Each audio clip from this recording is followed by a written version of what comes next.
Who among us here are still doing their resolutions? Are we still doing our resolutions? Or are we rewriting it again for this year? Because we never have, even advanced last year. So usually when we write resolutions and then we somehow are excited to do it, right? But somewhere along the way, we find it difficult to do it.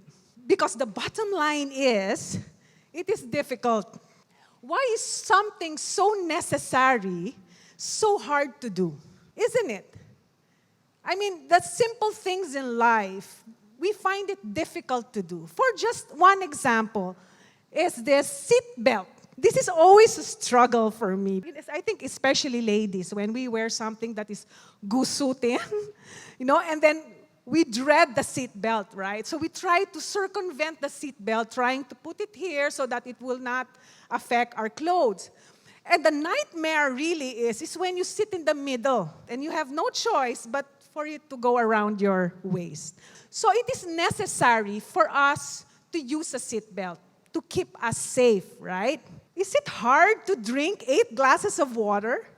It is necessary for us to drink 8 glasses of water, at least the minimum, but yet it's so difficult to do. Like, who here have drunk a glass of water this morning? Anyone? Show of hands. Yeah, the others, like me, for example, it is difficult to do it. And it is necessary for keeping good health. But it's hard to do, right? There are many necessary things we should do, especially when our life is at stake or when our relationship depends on it. So whatever we do to save our relationship and to save our lives, it is necessary that we do them, right? In the physical sense, that we do what is necessary to be healthy and safe. Likewise, it is vital, it is important to do what is necessary to being a follower of Christ. See, it is just not in the physical sense that it is important, but a vital necessity when it comes to following Christ. You see, it's just not heaven-bound. See, Christ has His mission on earth too. What's equally important and vital is that we live our life on earth as followers of Christ, living worthy lives for Him. The gospel mandate in Matthew 28, it is crucial for the world's message to hear the love of Christ, right? Hand in hand, parallel to the gospel mandate, embedded in the gospel mandate is the love mandate. Imagine a friend of yours shared the gospel to you and then he has no sense of love in his heart. Would you believe the gospel? No, it is crucial. It is crucial in the time of Christ and even for us today. As we share the gospel, embedded in that message is the love mandate. And that is what our title is, the love mandate. Conversation in John 13. What is this all about? What is this love mandate that runs through parallel the gospel of Christ? The reason why we're here today is because of the love mandate embedded in the gospel mandate, embedded in the Great Commission. So, if there is one truth that I would like to share with you this morning, it will resonate in John 13. And that I hope that this will be your prayer and your goal and your resolution this year. And this is the truth, that our love for one another is seen in humble service. It is impossible for the gospel to propel if people would not see us loving one another. In your relationship, in your family, it's not sufficient that your husband or your spouse just say, I love you, and do nothing else, right? You have to demonstrate that love. You have to prove that love. So our love for one another is seen, is proven, is shown, is demonstrated in our humble service. You know, you can serve without being humble. Okay? You can serve, but then it is for your self-gain. That's why it is important that the attitude of service is humility, has this ingredient, humility. So it is necessary, being a follower of Christ, that we love one another, and it should be seen in our humble service. I like what 1 John 3:18 says. He says, "Dear children, let us not merely say that we love each other." That's not enough. Let us show it. Let us show the truth by our action, because love is an action word. How can we show our love for one another? It's just not coming to church, but by humble service. Okay? So, it is exciting. This John 13 is a difficult passage, very controversial, but it is so beautiful because this portrays what Christ has done as an example of humility in service. We too must be challenged as Christ gave us an example to follow. So in John 13, we will see this beautiful episode. Although we will not cover the full chapter because I don't have the time. If you want to stay till 1, that's fine. We will cover it. But John 13, verse 1 to 17, and we jump to 34, 35, and then I will tell you why we're doing that. So John 13 is basically called the upper room discourse. So Jesus has finished his public ministry. This is the final hour or the final night that he was with his disciples before he was crucified. So this was in an upper room. He did not own the place. It was somebody lent him this room. And the reference here, you'll see the episode in Matthew, Mark, and Luke, scenario, and John. Now, if you read each one of them, you will find that there are many differences of the episode. But one thing is common to both 4 of this episode is that there is a Passover celebration or preparation. There is a Passover meal, whether it's done or mentioned.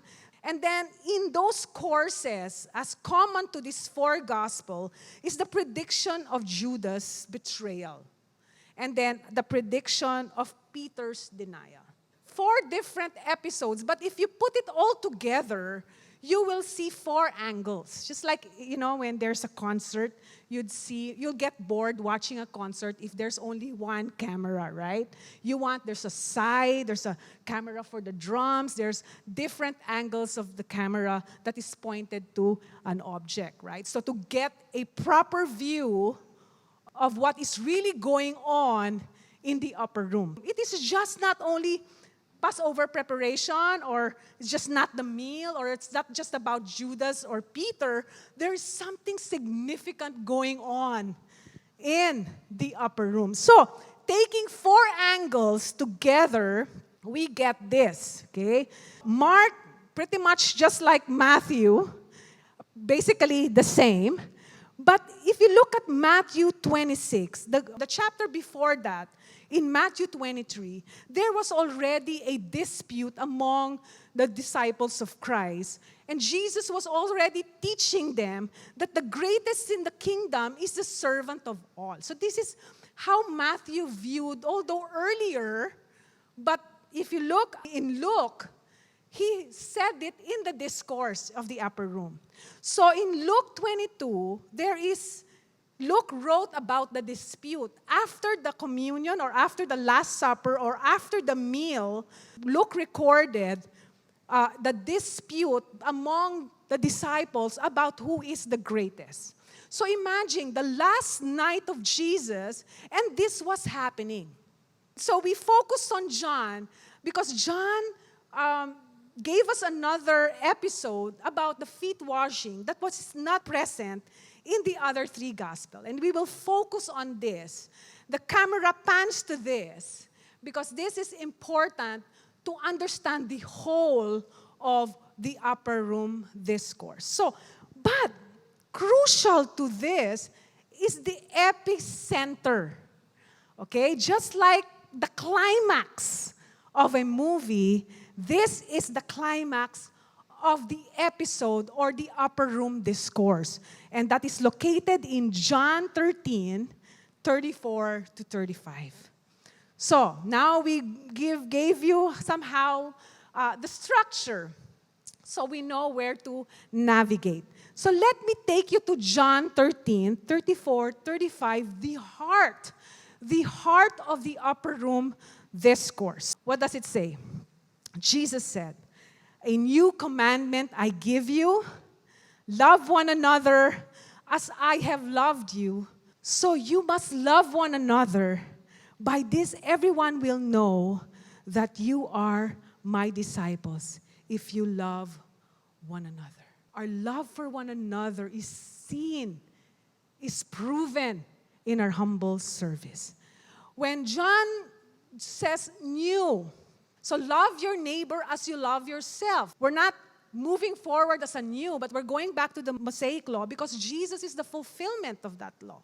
Here, Jesus gave us a new commandment, a new standard. It is no longer as you love your neighbor as yourself, because what if you don't love yourself? Will love be propelled? No, because you don't love yourself. So the standard is weak. But here, Jesus gave us a new command, a new standard, as I have loved you. So here we will see how Christ has loved us, how Christ gave himself for us. He is now the new standard of love. He is now the new covenant, the new level of where we look at as our example. We gave you the backdrop of John 13. So now, let's go to the episode of the feet washing of Jesus. It happened before the Passover celebration. The Passover is coinciding with the unleavened bread. So, like Christmas, we celebrate, just not in the 25th of December. We celebrate it when start of the bear season, right? So, similar to this, they have already prepared, or they were already preparing the Passover celebration. So, Jesus knew that his hour had come to leave this world and return to his Father. He had loved his disciples during his ministry on earth, and now he loved them to the very end. The Passover celebration. This is not an accident. It has a very historical significance. And John, in his writing, he was addressing the Jewish readers. Just remember, Barry spoke about John 1 during the Christmas season. She said, "In the beginning was the Word, and the Word was with God."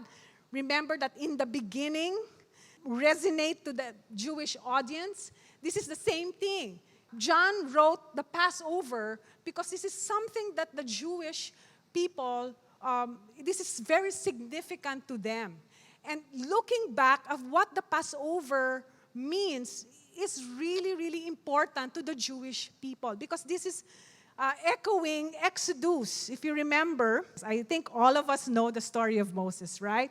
And the 10 plagues, remember? The 10 plagues, the last plague was the angel of death.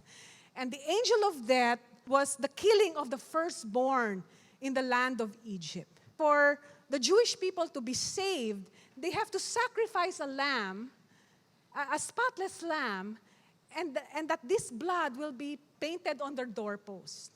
So by the time where the angel of death will come and claim the firstborn of Egypt, the angel, once it sees the blood, the angel will pass over their house and not kill the firstborn.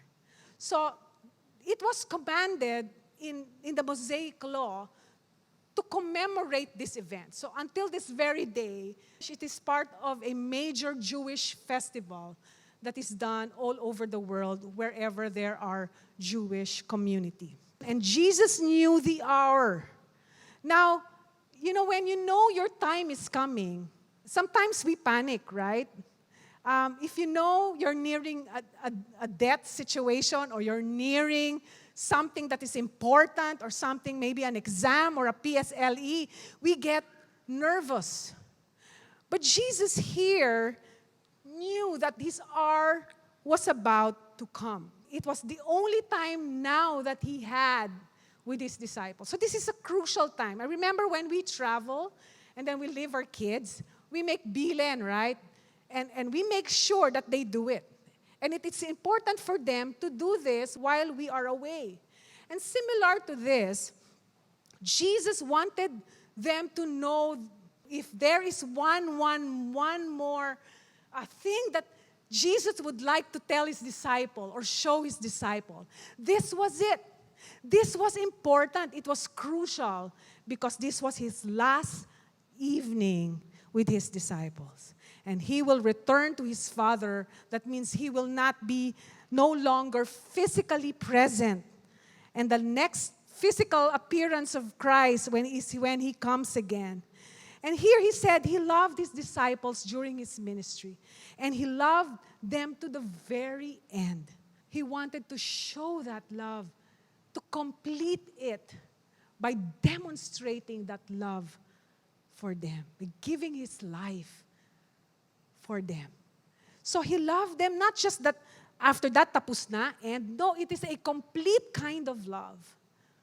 A holistic love. Not just the love of words, but the love of action that is important for Jesus to convey. So, it was the time for supper, and the devil had already prompted Judas, son of Simon Iscariot, to betray Jesus. Now, although John did not include the meal or the communion, the breaking of bread, the drinking of wine, it doesn't mean that it didn't happen. John no longer elaborated because during that time there were maybe already Christians practicing this, the Lord's Supper. So it was time for supper, and the devil had already prompted Judas. For Jesus to pass on something very important, why John mentions Judas? This important event, because the hour has come and then he mentions Judas. Is it an accident why he mentions Judas? Because we will not read the whole chapter 13. John sporadically mentions Judas almost 3 to 4 times in John 13. So it's an accident that John mentions Judas. So I will not already tell you who Judas is, no? You know already who Judas is. No? So Judas was the one who betrayed Jesus. And yet he is still in the picture. He is still part of what Christ will do. In spite of his betrayal, Christ loved him to the very end. Jesus knew that the Father had given him authority over everything and that he had come from God and would return to God. You see, in the beginning was the Word was with God, and the Word was God. He was God. He was the maker, the creator. And here the Father has given him authority. You can't imagine that one with power would actually humiliate himself. It's usually easy to humble oneself if you have nothing else. If you have nothing. If you have no money, no work, no job, it's easy to humble yourself because you have nothing to cling on. But to have power, authority, you're humbling yourself, that's never heard of. Especially in the time of Christ. Because the time of Christ, everybody was lording over everyone. The Romans was lording over the people of Israel. The Pharisees and the Sadducees was also lording over the people. Everybody was lording over everybody. But for someone to be the creator, the maker, the creator, humbling himself, Jesus' humility was anchored in his greatness. He didn't mind. He still gave his life. And he knew that he will return to God and go back in glory. But yet he chose to do it. So he got up from the table, took off his robe, wrapped a towel around his waist, and poured water into the basin. Then he began to wash the disciples' feet, drying them with the towel he had around him. The cultural implication of this is huge. Why? Because you will never see a Jewish man doing this. And John purposely described each scenario to make sure that his readers know that it is happening, that this lowly task is happening. Can you imagine? Feet washing in the time of Christ it's no special task. It's just a common courtesy. If you are in a household, usually the youngest or the mother or the servant, if he's a Gentile, would wash the feet. So it is somehow it portrays devotion. But because of the social implication, the social status of a lowly task, no Jewish man or Jewish slave, for that matter, will do it. Because it is such a low point, the lowest task in the time of the Greco-Roman world. So imagine the Greek readers was shocked. The Jewish readers, the disciples was shocked. What? My master, a Jewish rabbi, is doing this specific. John gave the specific. He got up, he took off, he wrapped the towel. These are all crucial because this will tell you that yes, he is doing this lowly task. The specific requirement. See, you don't just wash your feet, you just don't, give me your feet. You just do that. He got up, an act of the will. He took off. I really like this. He dried the feet of his disciples. You don't want to go around the room with wet feet. Even that, Jesus completed it, wiped it dry. If you look at this, okay, I want you to look at this. Isn't this familiar, right? It's familiar, right? Look at Paul had the same in mind in Philippians chapter 2. A parallel. See, the Holy Spirit knew that this was coming. And he wants his readers, even though Paul was the writer or John was the writer, that this is what Christ did for us. Though he was God, he did not think equality with God as something to cling to. Instead, he gave up. He stood up. He gave up his divine privilege. He stood up from his throne. He took the humble position of a slave.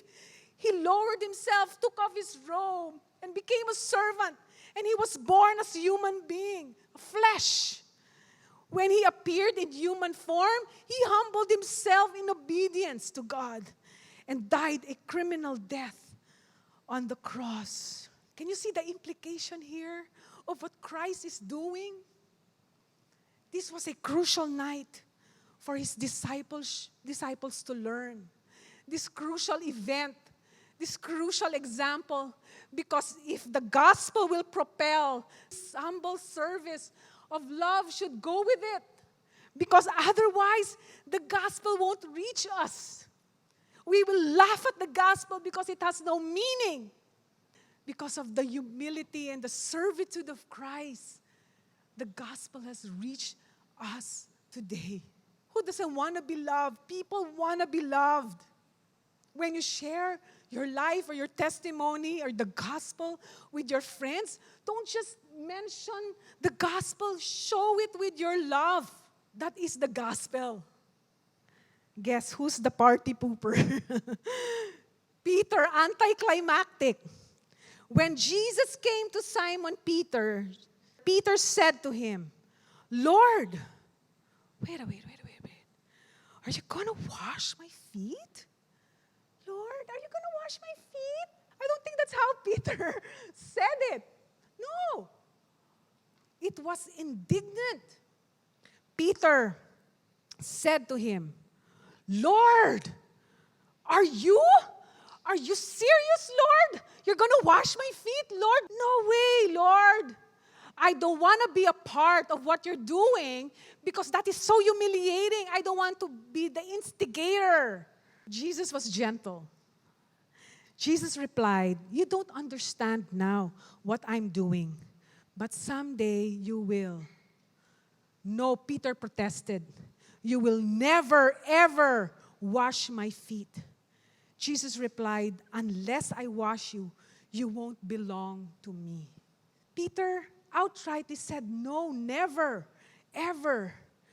What did Jesus say?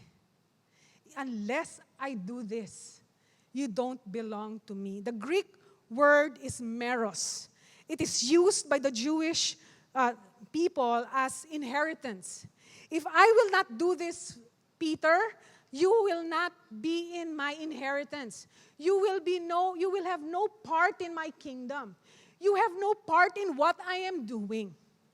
So this is crucial that you understand what I'm doing, Peter, because you will have to do this later on when you proclaim the message of salvation. Unless I wash you, unless you get it, Peter, you will not belong to me. Such an impact in Peter's life. What? That means if I do it, I'll get the inheritance? That means I'm part of you, Lord? Yes, yes. So what did Peter say? "Then wash my hands, my feet, my head, everything, Lord. Wash it, everything. Wash it all, Lord." And imagine Peter. Strange, no? The act of feet washing is important. But it is a symbolic gesture of what Jesus was trying to do.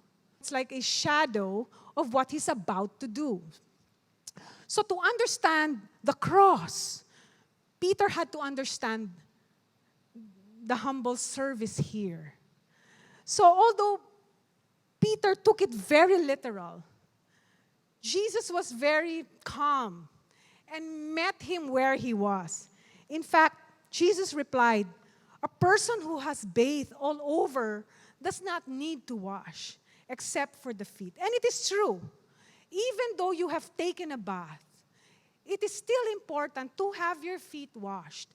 Because the roads in Jerusalem or in Israel were dusty. So even though you took a bath, you still need to wash your feet. Just like in our times today, even though we take a bath, we still need to wash our hands regularly, right? And you disciples are clean, meaning you have been washed. But not all of you. For Jesus knew who would betray him. That's why he said, "Not all of you are clean." So in the symbolic way or the spiritual reality, that Judas, in a sense, wasn't clean. He did not accept the salvation that Jesus offered. But Jesus washed his feet nonetheless. So after washing their feet, he put on his robe again and sat down and asked, "Do you understand what I was doing? You call me teacher and Lord, and you were right. I am your Lord, I am your teacher, because that's what I am. And since I, your Lord and teacher, have washed your feet, you ought to wash each other's feet." You know, it is important because if you look back, the supper has already started. And no one washed each other's feet. They came into the house with dirty feet. They have no common courtesy. They just went in without any consideration of the owner's house. So imagine their feet were dirty. They just came from Bethany. So how many miles of walk, dust, manure were on their feet?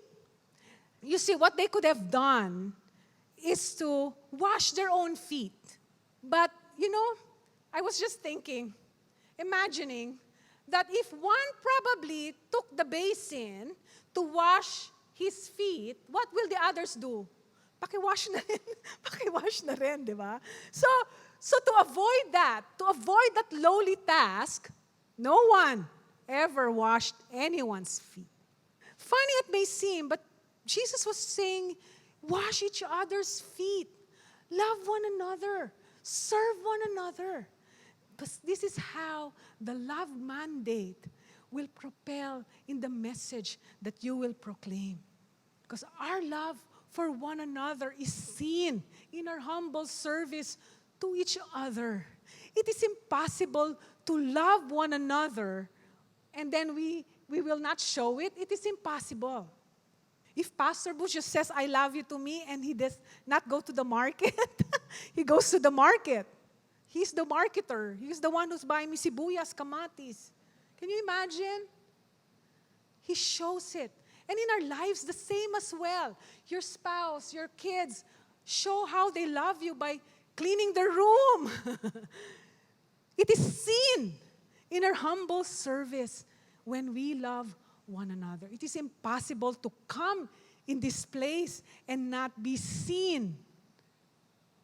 Not seeing you doing your humble service to one another. So we're not just a bench warmer here. Sana next year, we are propelled to serve humbly. I have given you an example to follow. Do as I have done. Simple. I am leaving you. This is what you need to do. This is crucial for the gospel to be believable, is that you serve one another. I tell you the truth, slaves are no greater than their masters, nor their messengers more important than the one who sends the message. Now that you know these things, God will bless you. For what? For doing them. It is when you do it that you are blessed. Because of that dispute in Luke about who is the greatest, it was important for Jesus that they know that they are going to be blessed if they follow what Jesus did as an example of servitude. Our story stops there. But in John 13:18-30, talks about Judas' betrayal. Remember, Judas was an accident in the first few verses in John 13. Judas was somehow inserted. Why is it important? Because Judas betrayed Jesus, and Jesus still washed his feet. He still offered a humble service to Judas. And in that scenario, people were asking, who's going to betray you? Jesus did not rat him out. Jesus would easily say, no, it was Judas. Judas will betray me. Can you imagine what will happen to Judas if Jesus said to his disciple, it is Judas. Judas will betray me. Then, kawawa si Judas, di ba? He will not be able to betray Jesus anymore because there and there, he might be killed. But Jesus did not rat him out. Jesus was still kind to Judas.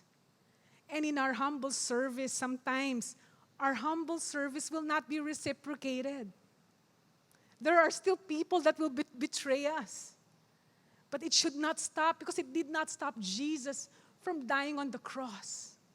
It should not stop us from serving. Kaya yung mga tampu-tampuhan na yan, that's just petty because Christ, if kung si Christ nagtampo kay Judas, imagine, will he still die on the cross if Jesus nagtampo kay Judas? Hindi, di ba? He did not.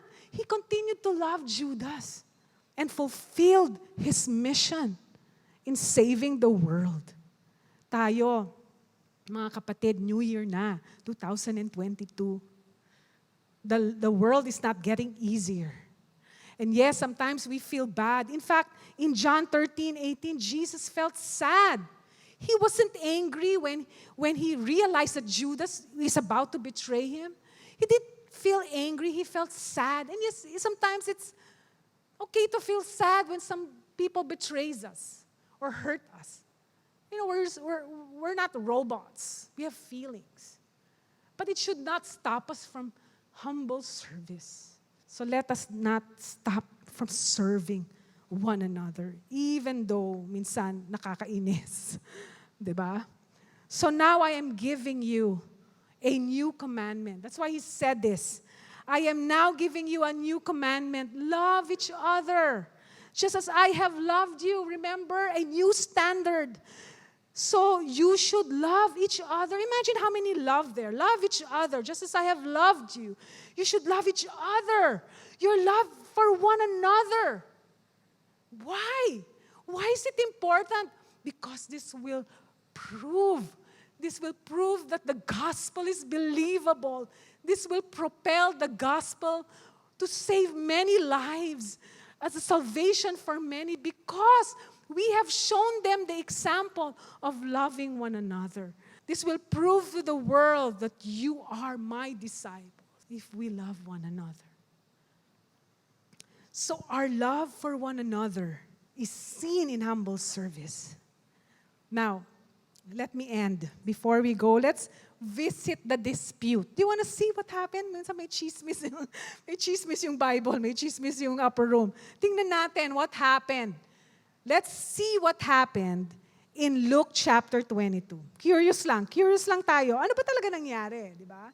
But there is something there that's really, really, it will blow your mind. Then they began to argue. This is after the breaking of bread, according to Luke. Then they began to argue among themselves about who would be the greatest among you. Jesus told them, in this world, the kings and great men lord it over. Remember Herod? Herod lords it over. Great men lord it over their people, yet they are called friends of the people. Ironically. But among you will be different, Jesus said. Those who are the greatest among you should take the lowest rank, and the leader should be like a servant. You want to be great in the kingdom? You be the servant of all. Take the lowest rank. Take the humble service. Who is more important? The one who sits at the table or the one who serves? The world says, the one who sits at the table, of course, right? That's the world. The one who sits at the table is the greater one. But look at what Jesus said. But not here. And Jesus said, for I am among you as one who serves. Can you imagine? I am among you. God is among us. Jesus is among us, serving. You want to be part of that kingdom of God? You want to be part of that inheritance? The work of what Christ is doing in the world today? Serve through the Holy Spirit's work in the lives of His people. Serve with Jesus. Serve with the Holy Spirit. Serve with brethren. Because that is the only way that the gospel will reach many, many lives. And most importantly, by our example, will reach the next generation. How can our kids serve when they don't see us serving? And we expect them to grow? No. They need us, brothers and sisters, to show, as Christ did, in humble service. So that at the end of the day, when our children grows up, they'll likewise propel the gospel to the next generation, to your apostles. They will continue to serve the mandate of God. But it has to start here and now. Sana this next year, we will not be pathetic. We will take church seriously. Take church seriously. Take your service seriously. No matter where you serve humbly. Now the question is, were the disciples able to do what was necessary? If you look at Acts, God added to their number daily. Why? They served one another. They broke bread. They sold their possession and gave it to those who are in need. They fed the hungry while they shared the mandate, while they shared the gospel. And God added to their number daily. Yes, Peter got it. The disciples got it. They were able to do what is necessary as a follower of Christ. So my challenge, brothers and sisters, humbly serve. Don't just serve. You can get proud. Ay, magaling ako. But humbly serve. If you are already serving, continue to serve humbly. For those that are here and who have no ministry, please find a ministry. Find something to do so that we can serve one another. Come early. Minsan we have this attitude now, it's just church. It's okay. I can come later, 10 minutes late, 10 minutes late. You miss out on the celebration.